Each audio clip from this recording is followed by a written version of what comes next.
कि इससे पता लगता है कि सचमुच बाबा जी निरंतर अपने आत्म रूप से भी अपने भक्तों के यहाँ विराजमान हैं।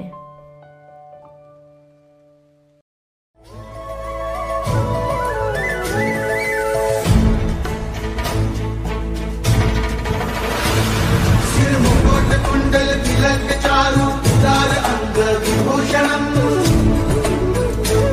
नवकंज लोचन पंचमुख कर कंज पद कंजारुणम्।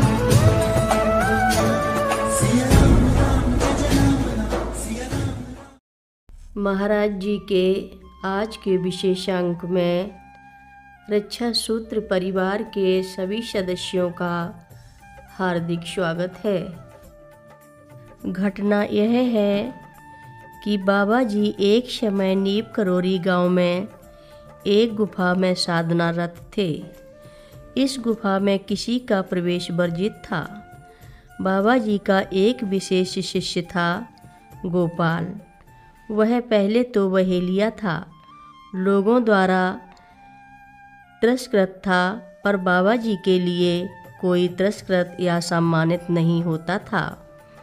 पहले ही कहा गया कि उनकी समदृष्टि थी, मनुष्य मनुष्य में भेद करना वे नहीं जानते थे। उन्होंने गोपाल की सेवा लेने में कोई आपत्ति नहीं देखी।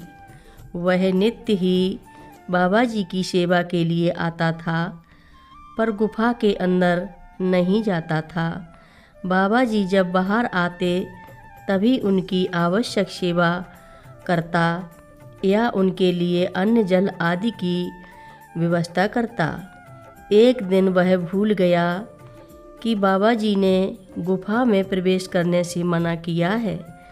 वह दूध भरा लोटा लाया तो बाबा जी को देने की इच्छा से बिना सोचे समझे गुफा में प्रवेश कर गया। भीतर जाते ही वह भयभीत हो गया। खड़े होने की शक्ति उसमें नहीं थी। गुफा में क्या देखता है कि बाबा जी समाधि में लीन हैं और उनको सर्पों ने चारों ओर से लपेट रखा है।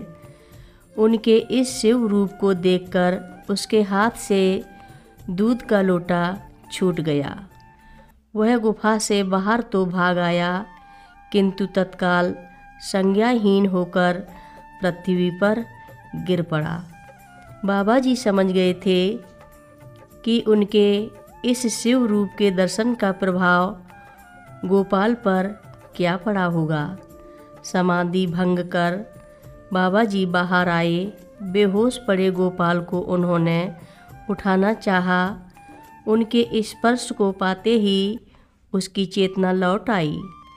वह अब निर्भय और शांत था। बाबा जी ने यह अवश्य कहा कि बिना आज्ञा तुम्हें गुफा में प्रवेश नहीं करना चाहिए था।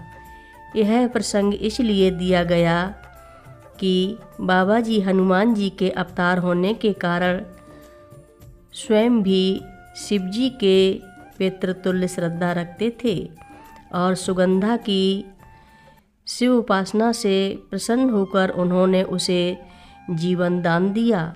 सुगंधा जो पहले अपनी पूजा पर शिव जी, दुर्गा मैया और हनुमान जी के सिवा किसी की मूर्ति अथवा चित्र नहीं रखती थी, उसने नीप करोरी बाबा जी का जो फोटो मैंने भिजवाया था उसे भी अब पूजा घर में रख लिया है। दोनों बहनें सुगंधा और उर्वशी दोनों शाम ऊपर वर्णित अन्य देवी देवताओं के साथ पूजा एवं आरती करती हैं। बाबा जी का तो अपने जीवन काल में कहना ही था कि जो एक बार मेरा भक्त बन गया उसे मैं कभी नहीं छोड़ता, वह भले ही मुझे क्यों न छोड़ दे। अब तो यह निश्चित हो गया कि सुगंधा जिस बीमारी से मुक्त हुई है, बाबा जी की कृपा से वह दोबारा उसे नहीं होने जा रही। अन्य कोई आपदा भी आएगी तो बाबा जी उससे इस भक्ता की रक्षा अवश्य करेंगे।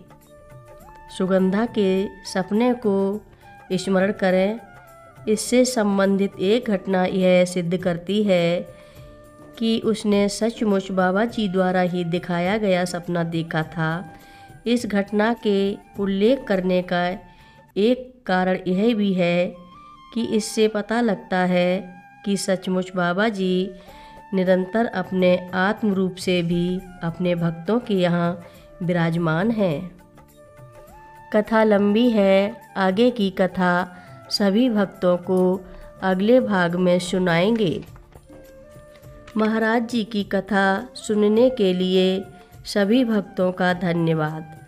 महाराज जी सभी भक्तों पर अपनी विशेष कृपा बनाए रखें। बाल समय रवि भक्ष लियो, तब तीनहु लोक भयो अंधियारो। ताहि सो त्रास भयो जग को, यह संकट काहू सो जात न टारो। ते बन आनी करी बिनती, तब छाड़ दियो रवि कष्ट निवारो। को नहीं जानत है जग में कपि, संकट